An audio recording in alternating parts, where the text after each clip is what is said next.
이 시간 우리에게 주시는 하나님의 말씀은 신약 성경 말씀입니다. 신약 성경 에베소서 1장 22절에서 23절까지 말씀입니다. 신약 성경 에베소서 1장 22절에서 23절까지 말씀입니다. 주시는 말씀을 제가 받들어 읽겠습니다. 또 만물을 그의 발 아래에 복종하게 하시고 그를 만물 위에 교회의 머리로 삼으셨느니라. 교회는 그의 몸이니 만물 안에서 만물을 충만하게 하시는 이의 충만함이니라. 아멘.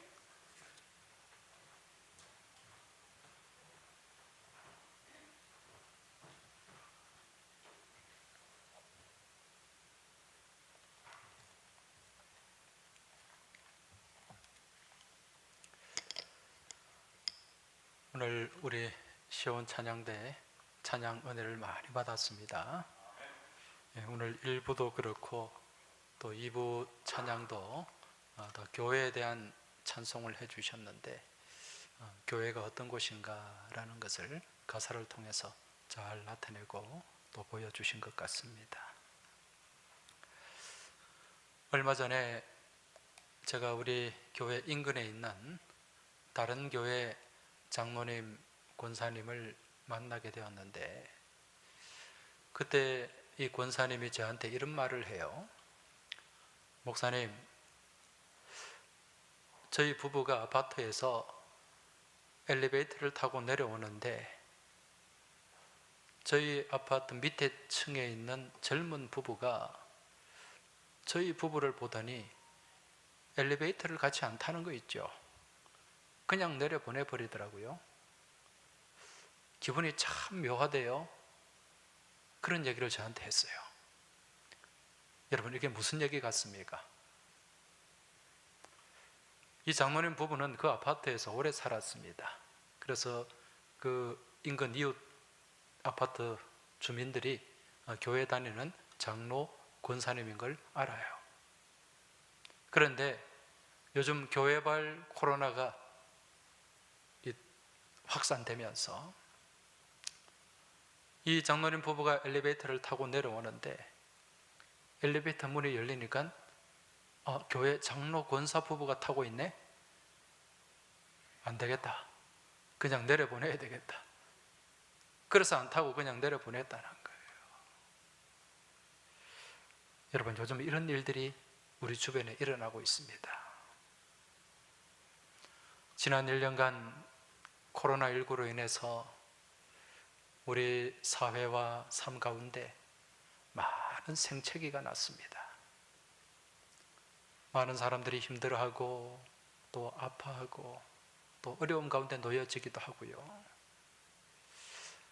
그 중에 많은 상처를 입은 공동체, 많은 상처를 입은 모임을 꼽으라고 한다면 바로 교회 공동체를 꼽을 수가 있습니다.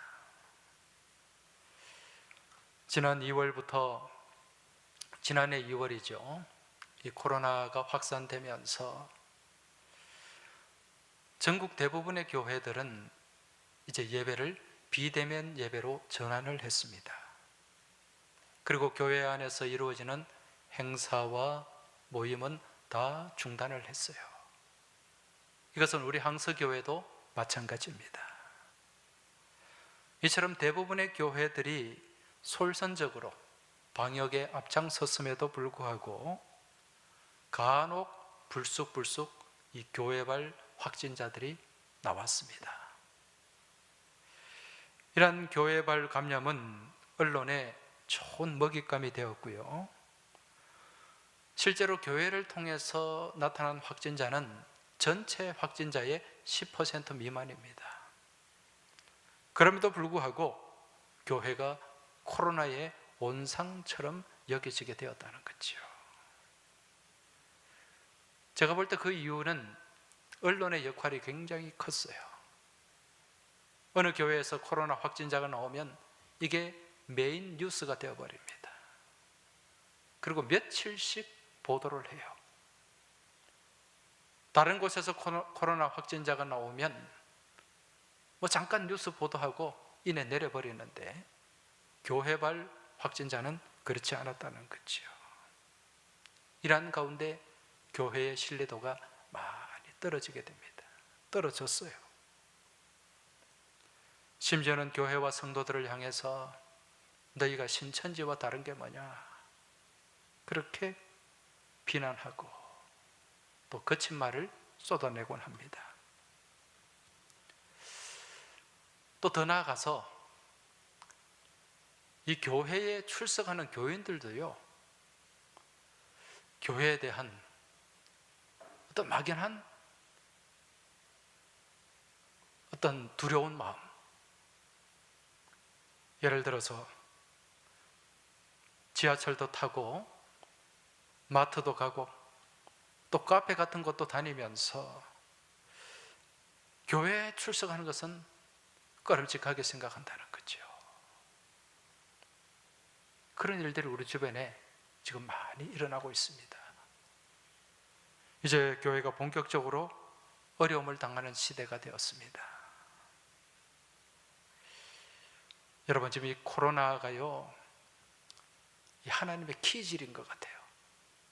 키가 뭔지 아시죠? 옛날 가을에 추수를 하고 이 곡식 이제 남아있는 곡식들을 이제 키에 넣어서 이렇게 흔들면은 이게 쭉정이는 날아가고 또 알곡과 또 여러 모래나 이러한 것들이 가려지게 돼요. 지금 이 코로나를 통해서 하나님이 지금 키질을 하신다는 거죠. 이 교회 안에서 이제 알곡과 쭉정이도 가려내시고 또 양과 염소도 가려내신다는 것, 우리가 깨달아야 됩니다. 그러면서 본격적으로 이제 교회가 어려움을 당하는 시대가 되었다는 거죠. 이러한 때에 우리는 이 교회가, 교회 공동체가 어떤 곳인가, 이걸 제대로 알고 신앙생활을 해야 됩니다. 분명한 교회관이 있어야 되고 교회론이 우리 안에 자리 잡아야 된다는 거죠. 이 땅의 교회가 어떤 모습이 되어야 하고 또 어떤 모습인가를 잘 나타내고 보여주는 책 한 권이 있는데, 그 책은 필립 얀시라고 하는 분이 쓴 교회 나의 고민 나의 사랑이라는 책입니다. 이 책을 우리 교우들께 좀 권하고 싶어요. 표지를 한번 보여주시기 바랍니다. 저 책인데 그렇게 두껍지도 않습니다. 한 110쪽가량 되는 책인데 내용도 그렇게 읽기가 어렵지 않아요. 그런데 저 책 가운데 교회가 어떤 곳이며 또 교회가 어떤 곳이 되어야 하는가라는 것을 우리에게 잘 보여주고 또 설명해 주고 있습니다. 그래서 요즘 인터넷으로 책 사기가 수월하잖아요. 그래서 한 권 주문해가지고 한번 꼭 읽었으면 좋겠습니다. 왜냐하면 제가 오늘 저 책을 기반으로 해서 말씀을 좀 나누게 되는데 이 시간을 통해서 충분히 제가 그 내용을 다 말씀을 드릴 수가 없어요. 그래서 책을 한번 읽어보시면 교회가 어떤 곳이며 또 어떤 곳이 되어야 되는가라는 것을 잘 알 수 있다는 거죠. 오늘 말씀의 제목도 저 책에서 제가 좀 빌려왔습니다. 교회 나의 고민 나의 사랑. 그래서 고민은 이제 빼고 교회를 향한 사랑의 마음을 담아서 말씀의 제목을 삼았는데,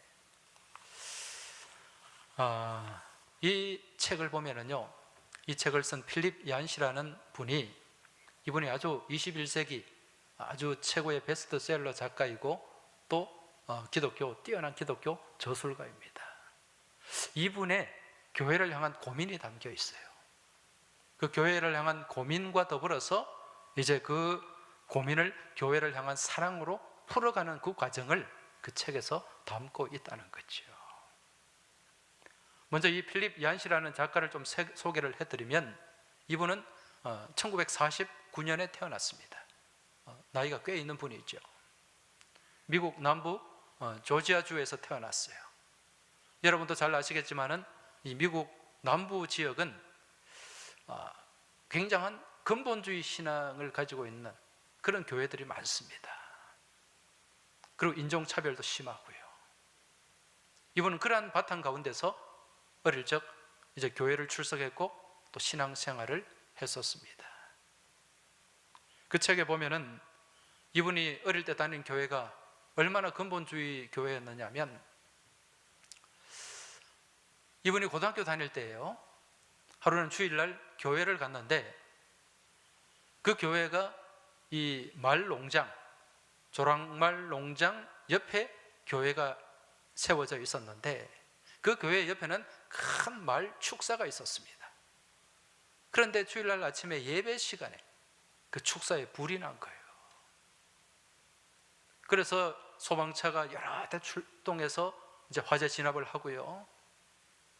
교인들은 이제 그 불구경하고 있는 거예요. 막 연기가 나고 소란스러운 예배가 안 되지 않습니까? 이제 화재가 다 진화가 되고 이제 예배당에 들어가서 예배를 드리는데, 그날 말씀을 전한 목사님의 설교는 즉흥 설교가 되었습니다.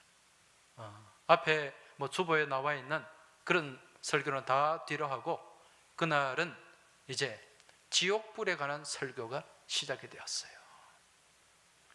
그래서 장차 여러분이 지옥을 가게 되면 저 뜨거운 그 화재 현장에서 보았던 그 불보다 7배나 더 뜨거운 지옥불이 여러분을 기다리고 있습니다. 그러면서 방금 그 불을 봤잖아요. 그 시청각 설교가 되는 거예요. 무슨 얘기냐? 그 정도로 이제 보수적이고 근본주의적인 그런 교회, 또 그러한 교회에서 어릴 적 신앙생활을 했다는 것입니다. 그러면서 많은 신앙의 도전이 다가왔어요. 그 교회는 율법주의적인 교회였습니다. 겉으로는 사랑을 얘기하는데 실제로는 그 교회 안에 주변의 삶 가운데 가혹한 인종차별이 계속해서 이어지고 있었어요. 그러면서 서로 겉으로는 웃는데 서로 상처를 주고받는 모습들, 그런 모습을 보면서 교회를 향한 깊은 회의감을 갖게 되었다는 거죠. 그래서 그 책에 보면 이분이 믿음의 삶을 살아가는데, 믿음이 성장하는 데 있어서 가로막은 큰 장벽이 있었는데 그 장벽이 무엇인가? 교인들의 위선이었다는 것입니다.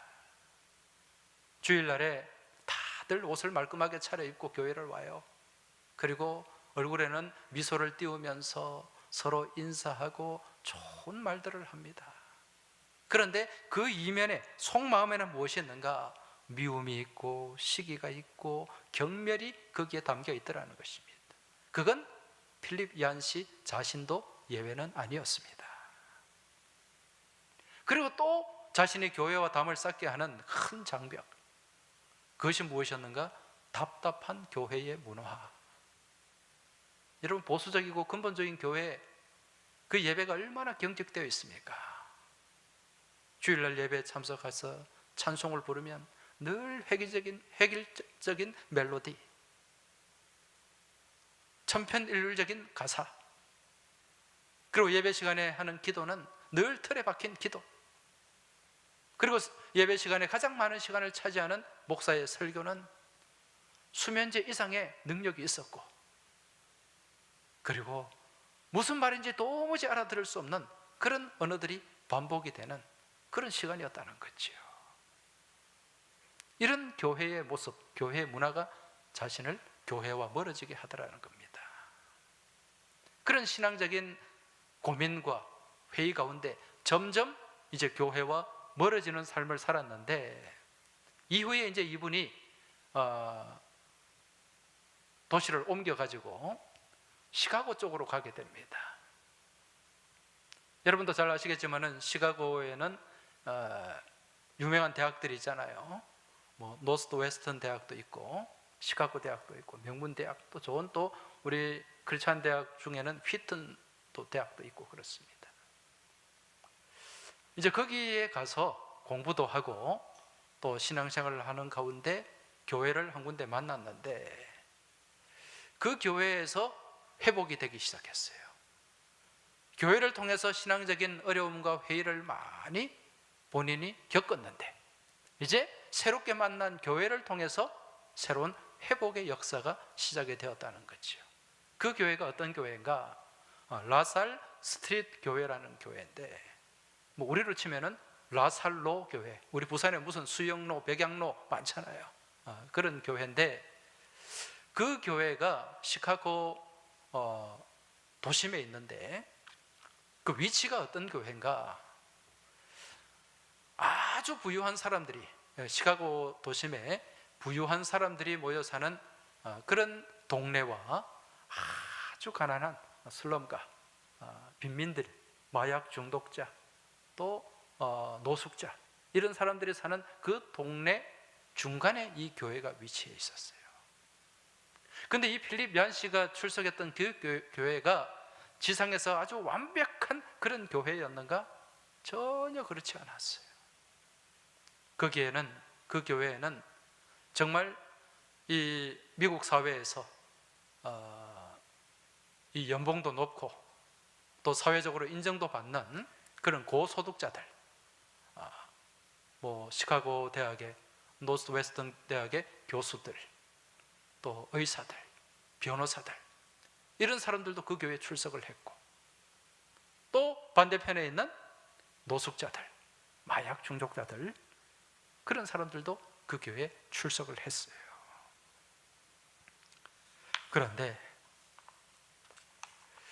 보통 그렇게 되면은 노숙자나 마약 중독자에 대한 사람들이 혐오감을 갖고 배척을 하고 경계를 하고 또 가까이 하지 않는 그런 모습이 있을 수 있는데, 그 교회 안에는 그런 모습이 전혀 없더라는 것입니다. 그 노숙자와 마약 중독자, 또 여러 가지 어려움을 겪는 사람들, 정신질환자들, 그들의 상태를 그대로 용납하고 이해하고 수용하는 모습들을 볼 수 있었다는 거죠. 다양성 가운데 일치를 추구하는 교회. 처음 교회가 성경의 초대교회가 시작되었을 때 그 모습을 그 라살 스트리트 교회에서 보게 되었다는 것입니다. 여러분, 초대교회가 어떤 교회입니까? 유대인과 이방인이 하나가 되고, 남자와 여자가 차별이 없고, 종과 주인이 차별이 없는 그런 모습이 초대교회의 모습이었어요. 그 모습을 그 교회에서 보게 되었다는 거죠. 그리고 교회 안에서 모두가 멀쩡하게 교회를 출석하고 있지만 사실은 내면적으로 보면 다 똑같은 사람들이다. 무슨 얘기인가? 아주 깔끔하게, 또 사회적으로 인정받고 깔끔하게 차려입고 사회적으로 인정받는 그런 사람들, 또 노숙자들, 알코올 중독자들, 정말 겉으로 볼 때 어려움이 있고 문제가 많은 사람들, 이들이 겉으로 볼 때는 다 서로 차별이 있고 또 여러 가지 구분이 되는 것 같지만, 영적으로 내면적으로 보면은요, 다들 어떤 존재인가? 문제가 있고 어려움이 있고 병이 있는 존재다. 여러분, 이해가 되십니까? 겉으로 볼 때는 멀쩡해 보이지만 내면적으로 보면은 다 뭐가 있다? 아픔이 있다. 또 질환이, 질병이 있다는 거예요. 지금 이 자리에 계신 분들 제가 볼 때 다 점잖해 보여요. 오늘 얼마나 깔끔하게 멋지게 그렇게 차려입고 오셨는지 몰라요.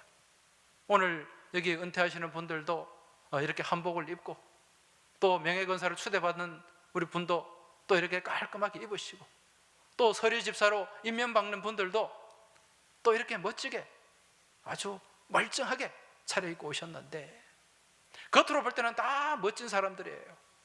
근데 내면적으로는 어떻다는 거죠? 아픔이 있고 질병이 있다는 것입니다. 그래서 이분 얘기는 무슨 얘기인가? 교회는 하나님의 응급진료소이다. 다르게 말씀드리면 교회는 종합병원이라는 얘기죠. 우리 교회 인근에 종합병원이 많습니다. 바로 앞에 부산대병원이 있고 뒤편에는 동아대병원이 있고 조금만 더 가면 고신대병원이 있어요. 여러분, 이 병원에 가보면 병실마다 누가 있습니까? 환자들이 가득 있죠. 중환자실에 누워있는 사람도 있고, 수술실에서 수술을 받는 사람도 있고, 또 수술 이후에 회복 중에 있는 사람도 있습니다. 근데 이들의 공통점은 무엇입니까? 다 환자라는 거예요. 오늘 교회 또한 마찬가지라는 것입니다. 이 교회 또한 온갖 종류의 환자들이 가득한 영적 종합병원이다. 따라서 너나 나와 모두의 공통점은 무엇인가? 치료가 필요한 사람들이라는 것입니다. 그래서 예수님이 말씀하셨지 않습니까? 마가복음 2장 17절에서 건강한 자에게는 의사가 쓸데없고 병든 자에게라야 쓸데있느니라. 그래서 우리 예수님은 의인을 부르러 온 것이 아니라 죄인을 부르러 왔다. 건강한 사람을 부르러 온 것이 아니라 환자를 부르러 왔다. 만나러 왔고 치료하러 오셨다는 것입니다. 따라서 우리는 종합병원에 입원한 환자들이 서로가 서로를 바라보면서 위암 환자가 간암 환자를 혐오하고, 교통사고를 당한 환자가 공사장에서 다친 사람을 멸시하는 것, 이게 얼마나 환심하고 얼마나 우스운 일인가 우리는 잘 알 수 있다는 거죠. 이처럼 교회는 완벽한 사람이 모인 곳이 아닙니다. 이런저런 아픔이 있고 약함이 있고 질병이 있는 사람들이 모인 곳이라는 것입니다. 그리고 이러한 사람들이 모여서 주님의 손길을 통해서, 그 주님의 은혜의 손길을 통해서 날마다 치료받고 회복되어 가는 곳, 그곳이 교회 공동체라는 것이죠. 이걸 얘기를 해주고 있습니다.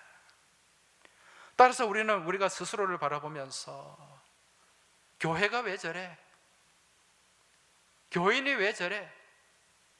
집사가 왜 저래? 권사가 왜 저래? 장로가 왜 저래? 목사가 왜 저래? 그런 말할 필요가 없다는 것입니다. 왜? 교회는 원래 그런 곳이기 때문에. 무슨 얘기인가? 약한 자들의 모임이기 때문에 그렇습니다.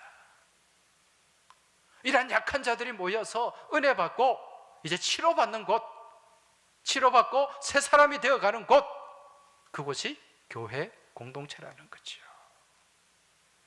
그래서 사도 바울은 오늘 우리가 읽은 에베소서 말씀을 통해서 우리의 실존을 잘 보여주고 있어요. 또 교회가 어떤 곳인가를 우리에게 잘 말씀해주고 있다는 것입니다. 본래 너희들은 본질상 진노의 자식들인데 우리 주님께서 그 풍성하신 사랑으로 너희를 살리셨고 일으키셨고 또 하늘에 앉히셨다. 그게 에베소서 2장 3절에서 7절의 말씀입니다. 에베소서 2장 3절에서 7절 말씀 한번 보시기 바랍니다. 전에는 우리도 다 그 가운데서 우리 육체의 욕심을 따라 지내며 육체와 마음에 원하는 것을 하여 다른 이들과 같이 본질상 진노의 자녀들이었더니 긍휼이 풍성하신 하나님이 우리를 사랑하신 그 큰 사랑을 인하여 허물로 죽은 우리를 그리스도와 함께 살리셨고 너희는 은혜로 구원을 받은 것이라 또 함께 일으키사 그리스도 예수 안에서 함께 하늘에 앉히시니 이는 그리스도 예수 안에서 우리에게 자비하심으로써 그 은혜의 지극히 풍성함을 오는 여러 세대에 나타내려 하심이라. 할렐루야. 지금 제가 길게 읽어드린 이 말씀을 한마디로 요약하면 교회는 은혜의 공동체다. 은혜를 받은 사람들이 모인 곳이라는 거죠. 여러분, 은혜가 뭡니까? 은혜는 받을 자격이 없음에도 불구하고 거저 주는 것, 이게 은혜입니다. 내가 값을 사고 산 것은 은혜가 아니에요. 이 책에 보면은요, 은혜 받은 사람의 모습을, 한 사람의 모습을 소개를 하고 있는데 그 사람의 이름이 아돌포스라고 하는 사람입니다. 이 아돌포스는 베트남 전쟁에서 돌아온 참전 용사였어요. 그런데 그 베트남 전쟁 가운데서 전쟁 후유증으로 굉장한 정신질환을 겪는 사람이었습니다. 교회에 와서 온갖 해괴한 언행들을 다 하는 거예요. 예배 시간에 왔다 갔다 하고요, 헛소리하고 엉뚱한 소리하고, 그럼에도 불구하고 그 교회 교인들은 자충우돌하는 그 사람의 행동을 아무런 불평 없이 다 받아주었습니다. 여러분, 오늘날 우리 교회 안에 그런 사람이 한 사람 있다고 생각해 보세요. 오늘 지금 예배 시간에 왔다 갔다 하고 막 소리 지르고 엉뚱한 소리 하고 그런 사람이 이곳에 앉아 있다고 생각하면 우리는 어떻게 할까요? 지금 이 교회에서는 그 사람을 그대로 받아주더라는 것입니다. 퇴출하는 것이 아니라 이 사람이 교회에서 한 8km 정도 떨어진 먼 곳에 있는 사람인데 버스를 타고 왔다 갔다 할 차비가 없어요. 그걸 안 교인들이 자기의 차로 직접 데려오고 또 데려다 주고 또 자기 집에 초대해서 식사 초대를 해서 식사를 같이 하고 그런 일들이 그 교회에서 이루어졌다는 것입니다. 근데 참 감사한 것은요, 이런 문제가 많던 아돌퍼스가 시간이 점점 지남에 따라서 상태가 점점 좋아졌다는 것입니다. 이후에 정식 교인으로 등록을 하고 결혼도 하고 가정도 갖게 되었습니다. 여기서 필립 얀시가 이 사람을 보면서 이렇게 말합니다. 은혜는 받을 자격이 없는 사람들에게 임하는 것인데 내게는 아돌퍼스가 그 산 증인이 되었다. 이처럼 평생 그 누구도 관심을 가져주지 않았고 가족도 없고 직장도 없고 안정도 없었던 그에게 교회는 유일하게 안정을 주는 곳이었고 또한 날마다 거부당할 짓만 골라서 하던 교회는 그를 받아주었고 계속해서 기회를 제공해주는 장소가 되었다는 것이요. 이게 뭔가 은혜라는 것입니다. 다시 말해서 하나님의 은혜를 이미 체험한 그리스도인들이 그 은혜를 나눠주고 그 은혜를 옮겨주면서 은혜의 선순환이 일어나는 곳, 그곳이 바로 교회 공동체라는 것입니다. 오늘 우리가 읽은 이 에베소서 본문의 말씀은요, 이러한 은혜 받은 교회 공동체를 통해 나타나는 은혜의 모습을 우리에게 잘 보여주고 있는데 그 말씀이 오늘 본문 23절의 말씀입니다. 오늘 23절을 다시 한번 보시면 교회는 그의 몸이니 만물 안에서 만물을 충만하게 하시는 이의 충만함이니라. 할렐루야. 자, 오늘 이 짧은 말씀에서 우리가 두 가지 단어를 주목해야 됩니다. 하나는 무엇인가? 교회는 몸이라는 것입니다. 그의 몸. 그의 몸이라는 단어와 또 한 단어는 충만함이라는 단어입니다. 여러분, 교회가 그의 몸이라고 할 때 여기서 그가 누굽니까? 우리 예수님이죠. 예수님의 몸이다. 교회는 몸이에요. 교회는 유기체, 살아있는 존재라는 것입니다. 살아있는 공동체라는 것입니다. 그래서 교회는요, 살아있는 유기체, 공동체이기 때문에 계속해서 생명의 역사가 나타나야 됩니다. 살리는 역사가 교회를 통해서 나타나야 된다는 거죠.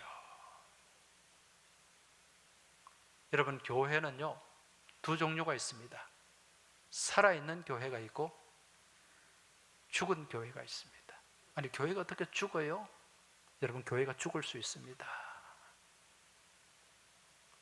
우리가 살았다, 죽었다, 이걸 판명하는 기준이 뭡니까?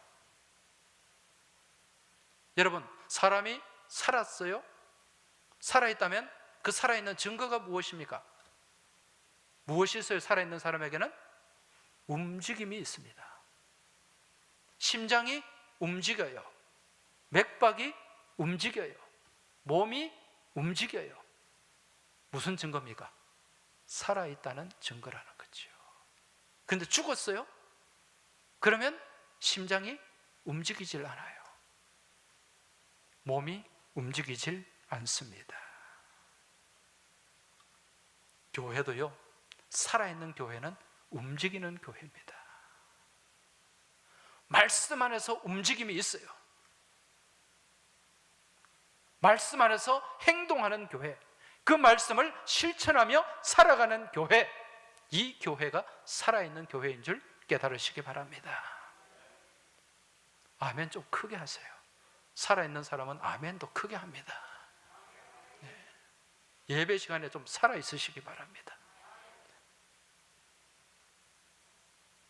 죽은 존재는 움직임이 없다 그랬죠. 여러분, 살아있는 존재가 계속해서 살아가려면 또 어떻게 해야 될까요? 움직여야 됩니다. 움직여야 살아갈 수가 있어요. 힘들어도 움직여야 되고요, 피곤해도 움직여야 됩니다. 얼마 전에 제가 또 인근에 있는 어느 장로님, 우리 교회 간에 다른 교회 장로님을 만날 기회가 있었는데, 이분은 이 근처에서 약국을 경영하는 분입니다.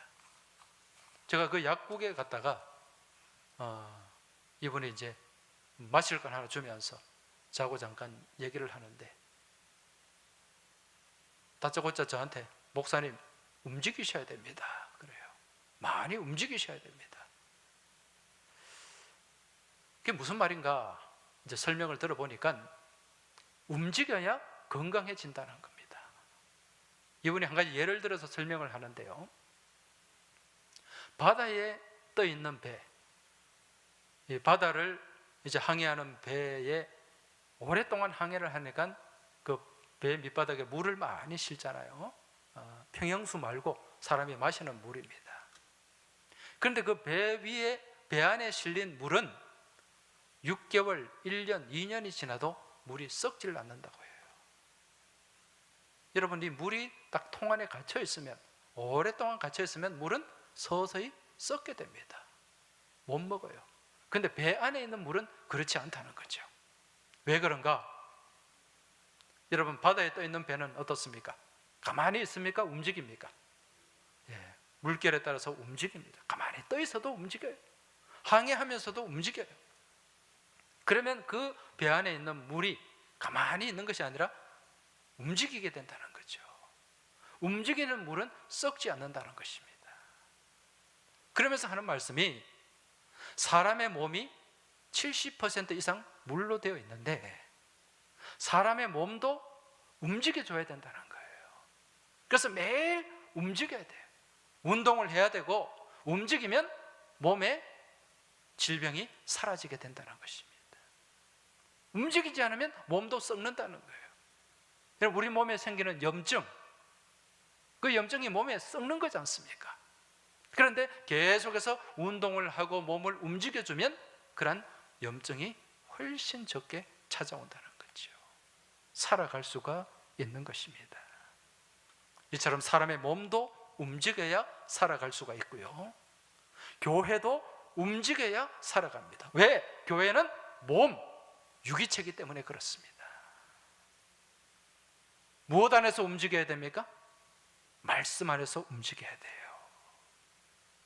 내 고집대로, 내 생각대로, 내 주장대로 움직이는 것이 아니라 교회 공동체는 말씀 안에 움직이며 행동하며 살아갈 때 그 교회가 살아있는 교회가 될 수 있고, 또 계속해서 살아가는 교회가 될 수 있는 줄 깨달으시기 바랍니다. 이처럼 교회가 살아있으면 나타나는 현상, 증거가 있는데, 그 증거가 무엇인가? 그게 충만함입니다. 충만하다. 이 충만하다는 말이요, 원문에서 보면 헬라말 플레로라는 단어입니다. 이 플레로라는 단어, 이 말에서 영어에 플로웨지라는 단어가 나왔어요. 이게 넘친다는 뜻이죠. 충만하다는 것은요, 가득 채워져서 넘치는 상태를 얘기합니다. 그래서 헬라말 플레로도 가득하다, 흘러 넘친다, 그런 의미가 거기에 담겨 있어요. 여러분, 살아있는 교회는 충만해집니다. 흘러 넘치는 교회예요. 무엇이 흘러 넘치는가? 말씀이 흘러 넘치는. 여러분, 말씀이 충만하면 은혜가 충만하게 되고, 은혜가 충만하면 기쁨이 충만하게 되고, 기쁨이 충만하면 능력이 충만하게 되는 줄 믿으시기 바랍니다. 이를 통해서 다윗이 고백한 것처럼 내 잔이 넘치나이다. 이 고백이 우리의 믿음의 고백이 될 수 있다는 거죠. 교회는 넘쳐나는 교회가 돼야 돼요. 말씀의 은혜가 넘쳐나야 됩니다. 그 가운데 기쁨이 넘쳐나야 됩니다. 헌신이 넘쳐나야 돼요. 그 안에서 능력이 넘쳐나야 됩니다. 이게 살아있는 교회입니다. 넘쳐서 흘러가는 교회, 계속해서 흘러보내는 교회, 이게 살아있는 교회요, 건강한 교회라는 것입니다. 그래서 교회를 통해서요, 사랑이 흘러가야 됩니다. 나눔이 흘러가야 됩니다. 섬김이 흘러가야 됩니다. 복음이 흘러가야 돼요. 이게 살아있는 증거라는 거죠. 이런 교회가 건강한 교회입니다. 죽지 않는 거죠. 여러분, 오늘이 무슨 날입니까? 오늘이 우리 교회 창립 116주년 되는 날입니다. 우리 교회가 116년 전에 이곳 부산 땅 항구 서쪽의 어머니 교회로 시작이 되었습니다. 지금까지 우리 교회가 죽지 않고 116년의 역사를 계속해서 이어올 수 있었던 것, 그 이유는 두 가지입니다. 첫 번째는 말씀 안에서 교회가 움직였기 때문이고, 그리고 교회가 가두지 않고 계속해서 흘러넘치고 흘려보냈기 때문에 그렇다는 것입니다. 우리 교회는 1905년 정말 그 일제강점기가 시작되기 전 그 을사보호조약이 체결되던 그 암흑과 같은 그 을사년스러운 그 해에 우리 교회가 시작이 되었습니다.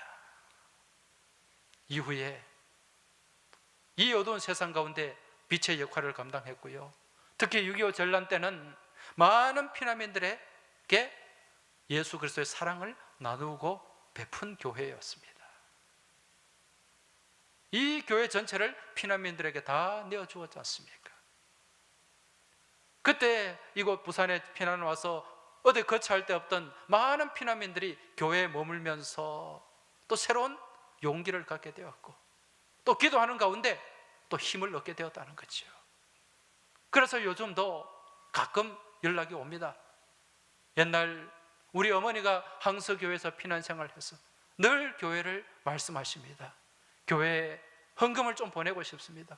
그렇게 해서 보낸 헌금들이 여러 차례 있었어요.